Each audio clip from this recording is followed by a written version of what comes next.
All right, so good morning, and I want to welcome everyone to the second Transportation Industry and Workforce Development Symposium.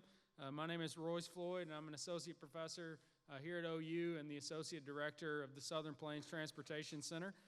I want to start by acknowledging all of our co-sponsors for this event, including the U.S. Department of Transportation, Oklahoma Department of Transportation, Innovative Bridge Technologies and Accelerated Bridge Construction University Transportation Center, the Mid-America Transportation Center, the National Center for Infrastructure Transformation, Pacific Northwest Transportation Consortium, Center for Transformative Infrastructure Preservation and Sustainability, Mineta Transportation Institute, and the Council of University Transportation Centers.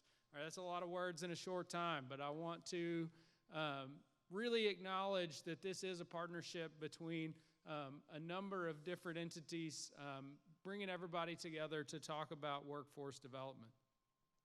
I also want to say a special thanks to our corporate sponsors, to the Oklahoma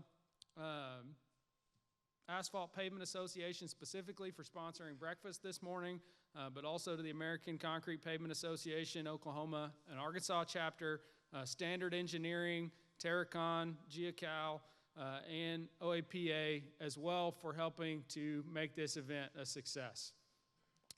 And then the next thing I want to say is please be sure to visit our vendors. If you go out the door, they're just to the left in that room there. I won't read all these names, but they're here and excited to talk to you all, so please take some time to see them.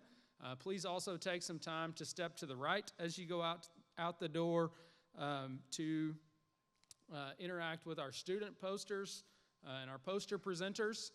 They're there ready to talk to you all during each of the breaks or if you step out during one of the sessions. Also, I want to say a special welcome to our folks that are online. We have a number of people that are joining us by Teams, and specifically to those folks, please keep yourself muted unless you're asking a question. And then the last thing that I have in terms of logistics is that the restrooms are located out near the registration table, so if you head back that way, you'll find those there. Okay, so I think that's all the housekeeping things. I have the great pleasure and honor to start the symposium by introducing Mr. Daniel Nguyen and Dr. Ann West, who are going to provide a welcome on behalf of the Oklahoma Department of Transportation and the University of Oklahoma. We're going to start with Mr. Nguyen, who is the Director of Project Delivery for the Oklahoma Department of Transportation, where he has served since 2024. And in this role, he will create and oversee consistent project delivery policies and processes, as well as unified planning and project management activities. He started his career with ODOT in 2006 and has worked on numerous notable projects such as the I-40 Crosstown relocation. He earned his bachelor's degree in chemistry from Oklahoma State University and his MBA from the University of Central Oklahoma. Please note that additional bio information for all of our speakers can be found in the program if you want to take another look there. But please join me in welcoming Mr. Nguyen.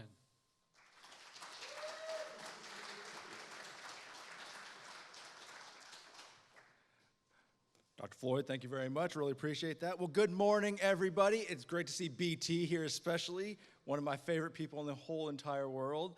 I want to be very thankful that we have a good, strong turnout here in person. I also understand online we have a very good turnout as well. So glad to hear everybody here to kind of work on one true mission here. I also need to start by making apologies for our Deputy Director, Don Sullivan, our Chief Engineer, TJ Dill, and the soon-to-be Secretary of Transportation, Tim Gatz. They wanted to be here, obviously, but they are in Georgia right now representing Oklahoma at the AASHTO conference. So really, they're excited about being there, but they hated missing this. Obviously, they are going to be following the outcomes of what comes out of this, as workforce development is something that we are always keenly aware of here at the Department of Transportation. And before I get into the symposium, I do want to take a second to really thank Mike Molina, Olivia, and Dr. Zaman for all the work that SPTC does around here. Obviously, ODOT, USDOT, SPTC, we have had a long relationship of helping drive innovation and solve problems, not only in this region, but across the entire country. So really want to thank them for the work they do. And so just want to give a quick hand for them. A lot of effort that they put into it. So this symposium exists for a simple but powerful reason. Workforce development doesn't happen in isolation. It requires coordination across agencies, industries, universities, and very critically, our rural and tribal communities. When we connect these entities intentionally, we create pathways that are stronger, more inclusive, and more resilient. Workforce challenges don't respect jurisdictional boundaries, and neither should our solutions on these. Today is about building on those connections, sharing what's working, and being honest about the gaps we still need to close in order to improve our workforce development. It's about making sure the next generation of transportation professionals, engineers, technicians, planners, operators, project managers, whoever it is, has all the support, the training, and opportunities they need no matter where they live. So I want to thank everyone for being here today. I want to thank all of our industry partners, as Dr. Floyd talked about. Thank all our university leaders and our state DOT colleagues, and of course our tribal community representatives that are in the audience as well. Your presence shows the commitment you have to making sure that we can address this problem, and your collaboration is what will help move this forward. So with that, let's have a productive and energizing day. Really appreciate everyone's help here. Thanks.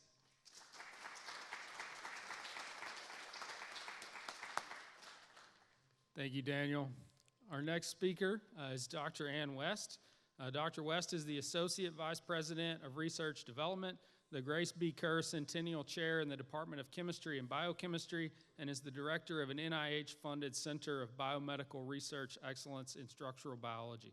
She's been a member of the OU faculty since 1996, and her research focuses on microbial signal transduction and adaptive stress responses.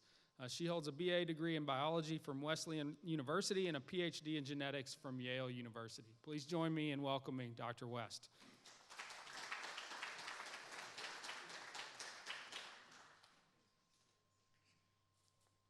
Thank you so much.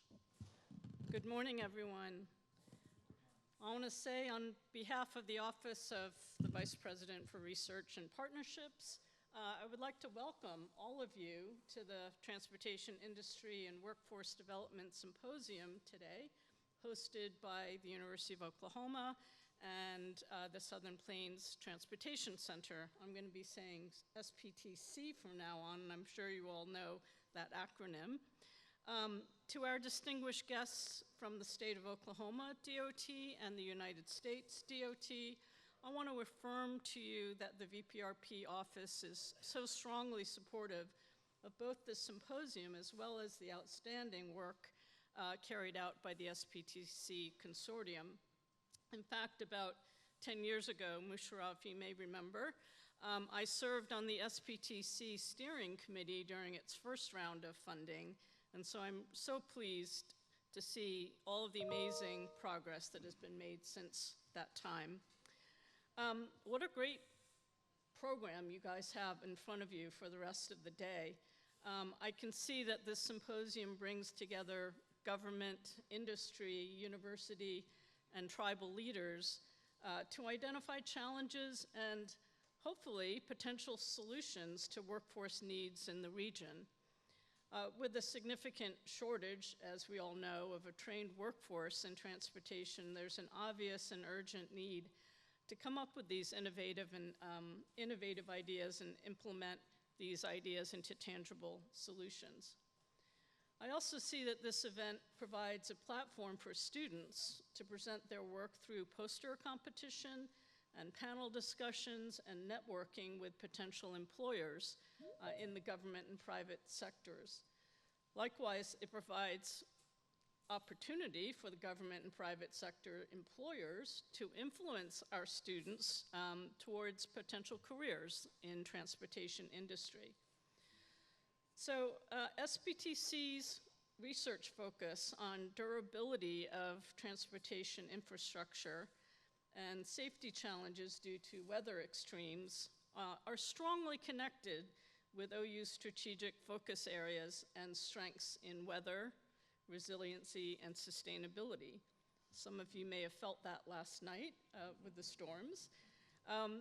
We are lucky to have the National Weather Center and a Radar Innovation Lab located on the Norman campus, as well as investments in the transportation facilities like the new Infrastructure Innovation Building and the transdisciplinary team members that are key to the SPTC's success as a regional university transportation center. Now, I don't want to steal all of Royce's thunder, as he will be highlighting the SPTC programs later in this afternoon in his talk, but I do want to mention a few other things. So first, I want this audience to know how much OU appreciates the strong partnership that we have with the Oklahoma Department of Transportation, who provides $1 million per year in matching support for the SPTC to fund research and other activities. ODOT also funds the Design Squad program, both at OU and Oklahoma State University, each providing design experience to around 20 students from across Oklahoma while they're in school. So what a great workforce development resource that is. In addition, ODOT's investment in the Oklahoma Transportation Library, which is also located at OU, allows for the knowledge-based workforce management using AI tools for identifying people who are planning retirement or are retired, and using such knowledge to train new hires and to advance careers within the agency and beyond. Second, I wish to highlight that the SPTC is building relationships with tribal and rural communities across Oklahoma to identify research needs and address workforce development challenges, and you'll hear more about this in a panel discussion in this morning's session. In addition to supporting research projects that address tribal and rural communities' needs, SPTC is working actively with tribal nations to seek additional funding opportunities to address their needs. And a good example of that is OU's partner with the Choctaw Nation of Oklahoma on a USDOT-funded SMART grant. SMART, for those of you who may be unfamiliar, like me, is acronym for Strengthening Mobility and Revolutionizing Transportation. In this project, a multidisciplinary OU team is assisting the Choctaw Nation with weather forecasting and unattended hub locations for the use of unmanned aerial systems for medical deliveries in tribal and rural areas. The OU team is also assisting the Choctaw Nation with the workforce development and training components of this project. So in closing, I'd like to thank Drs. Zaman and Floyd for the opportunity to help launch this symposium, and I wish all of you a productive and engaging day of talks and posters. So thank you all.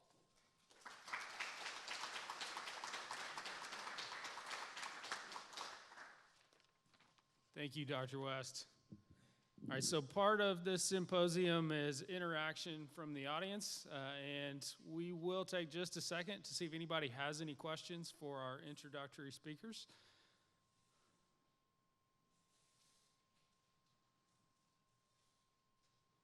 All right, well, if not, we are going to move to our next speaker, and this is a slight change from the program. Today we have Dr. Britton Bruner from the USDOT, who is going to give remarks on behalf of the USDOT. And I'm going to read most of his bio, since it is not in the program as well. But Dr. Britton Bruner is a grants manager and transportation specialist in the U.S. Department of Transportation's Office of Research, Development, and Technology, also referred to as OSTR.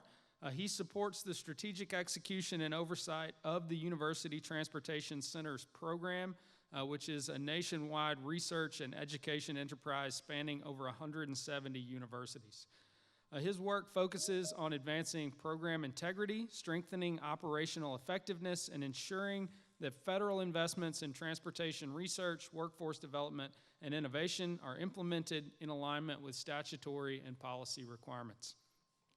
Dr. Bruner plays a key role in the administration and modernization of UTC program operations, including grant management, deliverables tracking, and financial oversight across a complex multimodal portfolio.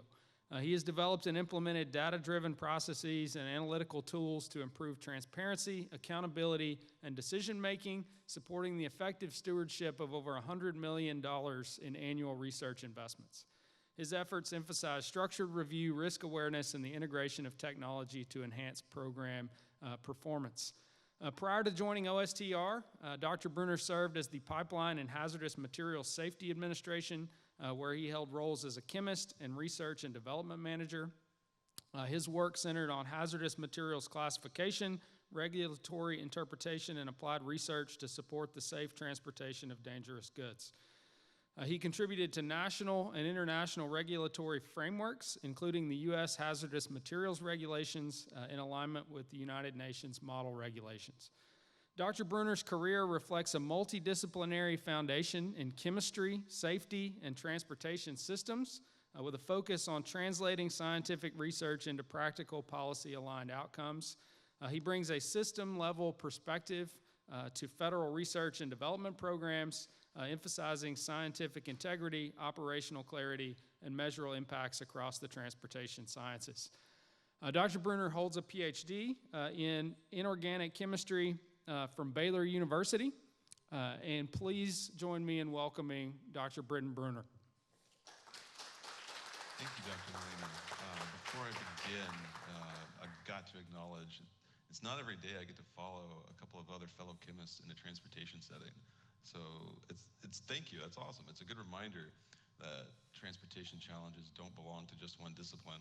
And Dr. Molina, I'm sorry you had to read all that out. I wasn't aware it was going to be read out. I would have shortened it a little bit for you had I known that. But in any case, good morning, everyone. It's a pleasure to join so many leaders from academia, state departments, and industry. I'm very thankful to be here with you all at the Transportation Industry and Workforce Development Symposium at the University of Oklahoma. I apologize, I can't be there. It would be great to be in there with you all. And with that, let me acknowledge the change in today's program. Dr. Firas Ibrahim and Saval Oz are originally scheduled to join you and send their regrets that they're unable to be here in person today. And in light of what I didn't think was such a lengthy bio, I apologize. For those I haven't had the chance to meet, my name is Dr. Britton Bruner. I've been with the USDOT for more than 12 years, and I think Dr. Molina read enough. So if you have any questions about my time at DOT, please find me afterwards. I'd be happy to talk with you all. I'm grateful for this opportunity to stand in for Saval and Dr. Ibrahim, and to bring greetings of support from the U.S. Department of Transportation, and especially here with the Southern Plains Transportation Center. What stands out immediately about Southern Plains is that it's not a center for talking about workforce in the abstract. This is a center doing the work. Southern Plains serves Region 6 across Oklahoma, Texas, Arkansas, Louisiana, and New Mexico, and it has built a program around improving the durability and life of transportation infrastructure while training the next generation of transportation professionals and empowering communities through education, research, and training. If you saw some of the circulars, 63 projects or more, over 200 students, more than 2,000 professionals set up for success with all of the work that Southern Plains is doing. That matters, and that matters a lot, because transportation does not renew itself. Expertise does not replenish itself. Public trust in infrastructure does not sustain itself.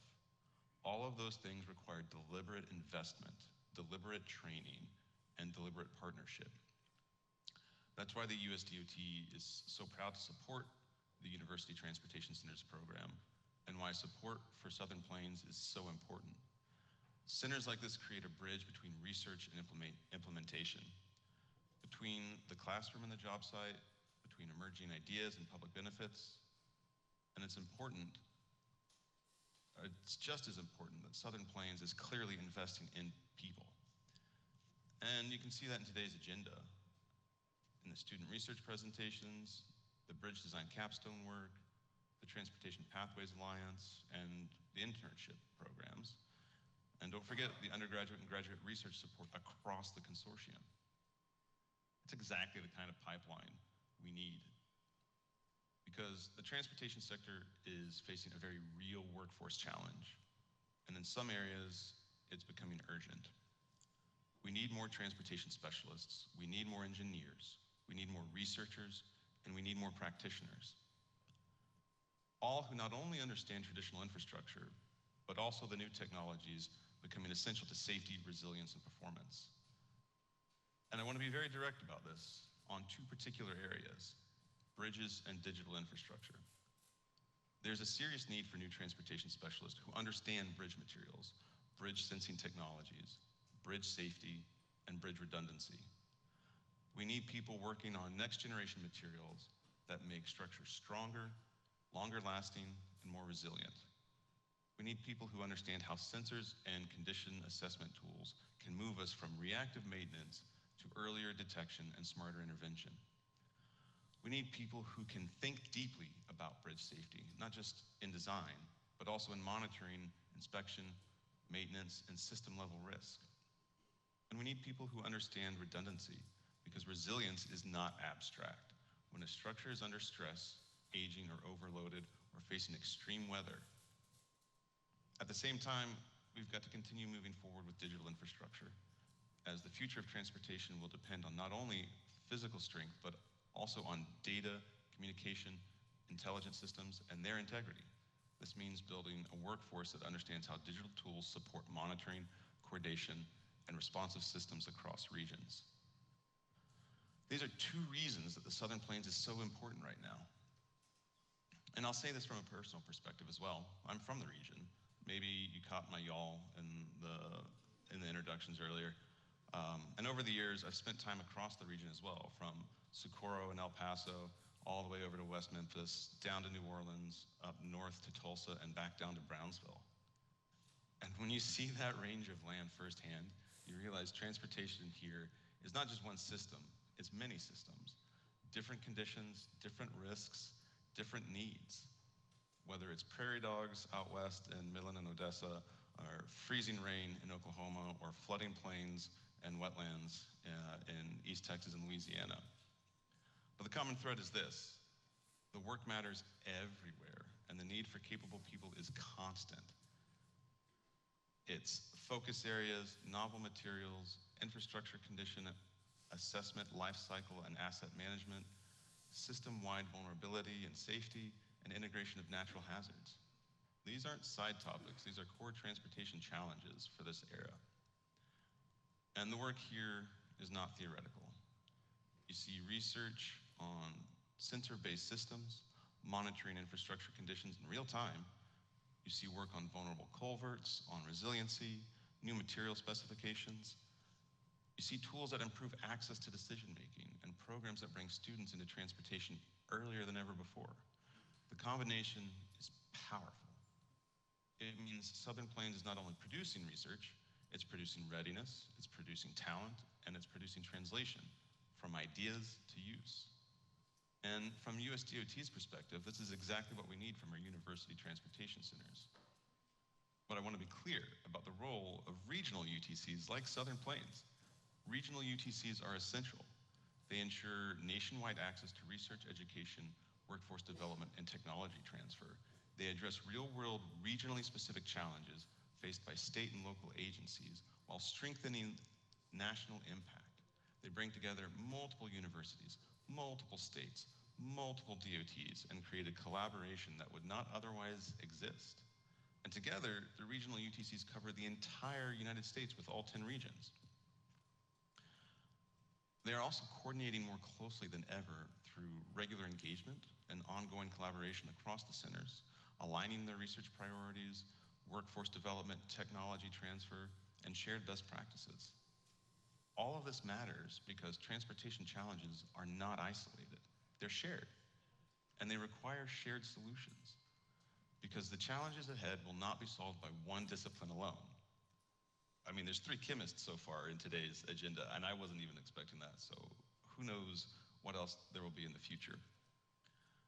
Bridge durability requires material science, structural engineering, geotechnical understanding. Bridge sensing requires engineering, data systems, and instrumentation. Bridge safety requires design excellence and maintenance discipline. And redundancy requires systems thinking. And none of these are found in just one discipline either.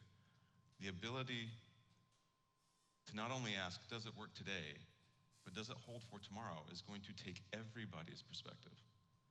That's why the workforce development matters so much. We're not just filling vacancies, we're building capability. We are preparing people for a system where infrastructure is older, demands are higher, weather is more disruptive, technology is evolving, and expectations remain higher than ever. So to the students here today, you're entering a field that needs you. Not someday, but now. To the faculty and researchers, your mentorship matters. To the state DOT and industry leaders, your partnership matters. Because this only works if the pathway from education to impact is real. And to the Southern Plains Transportation Center, thank you. Thank you for building that pathway. The USDOT is a strong supporter. This work is worth celebrating, and it's worth continuing. So thank you for what you are building here. Thank you for your partnership, and thank you for your commitment to the future of transportation.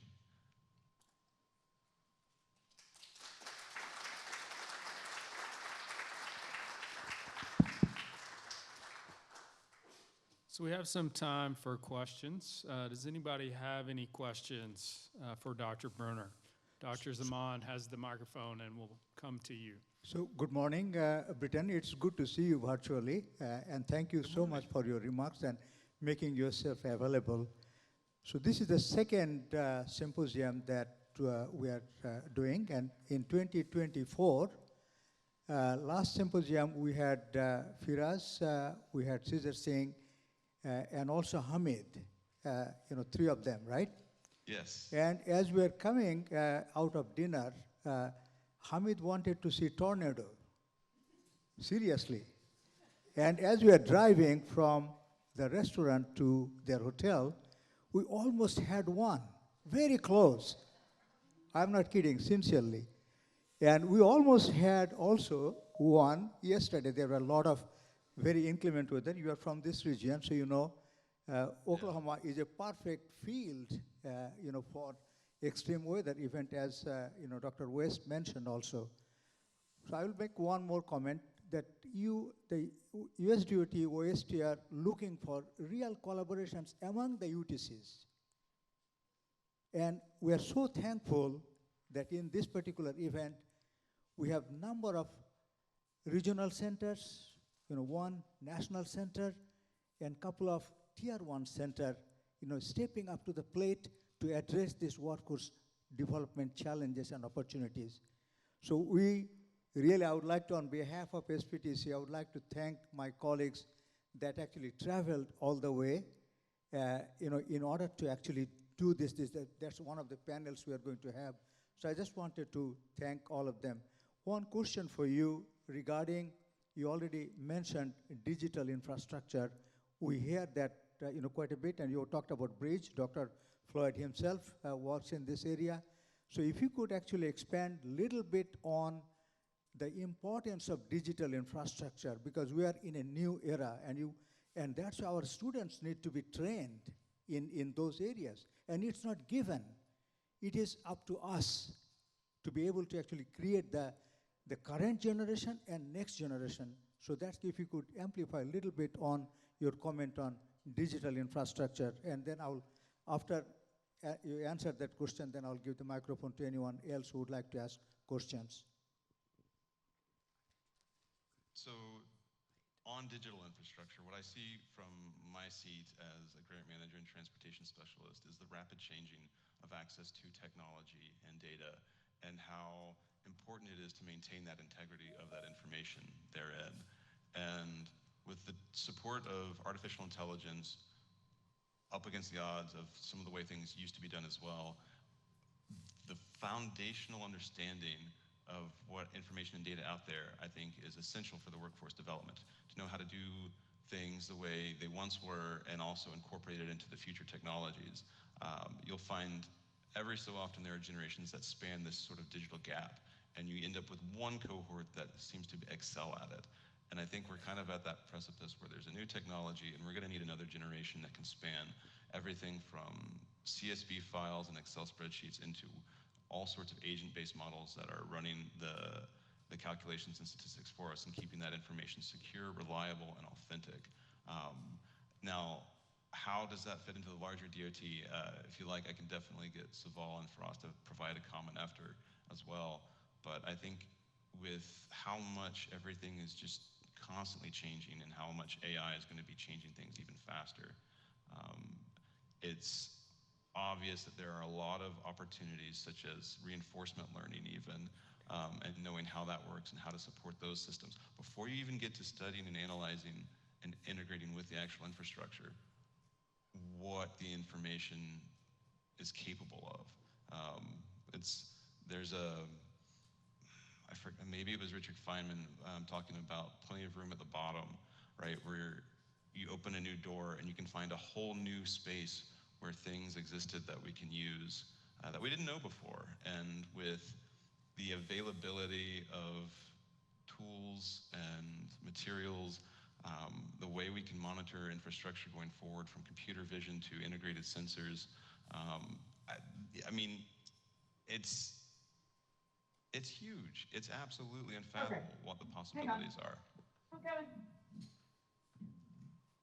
So I hope that answers. Absolutely, it does. Incite some excitement about your work with that. I did look at a couple of the projects as well on that, and I'm very excited to see a lot of automation and informed systems and agent-based decision models to help policymakers in that regard too.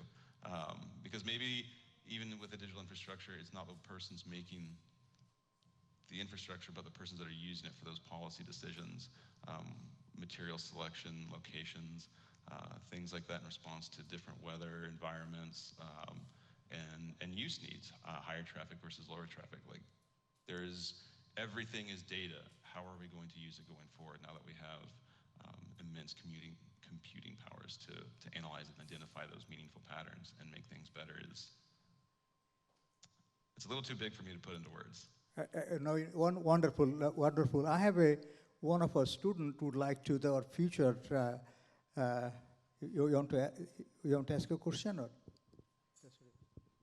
Thank you so much for giving me the opportunity. So I just want to ask you, like, in the field of transportation engineering, so how the AI, that means the artificial intelligence, can enhance the field of the digital infrastructure that you were talking about just a couple of minutes ago? I mean, use your imagination. There's so many possibilities. Anything that you are having a problem with, where you have a mess and you need some sort of system to structure, AI can help you identify a system or structure to process that. You still have to do a lot of the work, but it does move things along a little quicker, and it can always help you find other things to connect to for other persons to expand the horizon on the subject as well. Not being a transportation engineer myself, but in a chemical background, and getting to hear so many wonderful transportation engineers talk about their work, I don't see how it would ever replace any of the work you all do, but how it would send you all to the moon, proverbially, with your capabilities, enabling faster decisions, faster recognition, processing of larger data sets, identifying patterns that, because of the size of the data, are very difficult for humans to interact with and understand. But as long as you have an imagination and a question, you can use that computing power to, if not answer any question from the data you provided, find another research question afterwards that might develop something new. Anyone else has questions, even including people online? So this is a great opportunity for you to ask questions to Britain.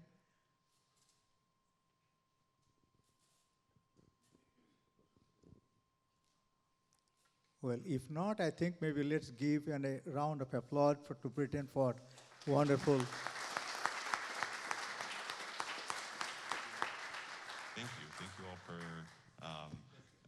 patience and your questions and your enthusiasm. I really appreciate you all. Thank you.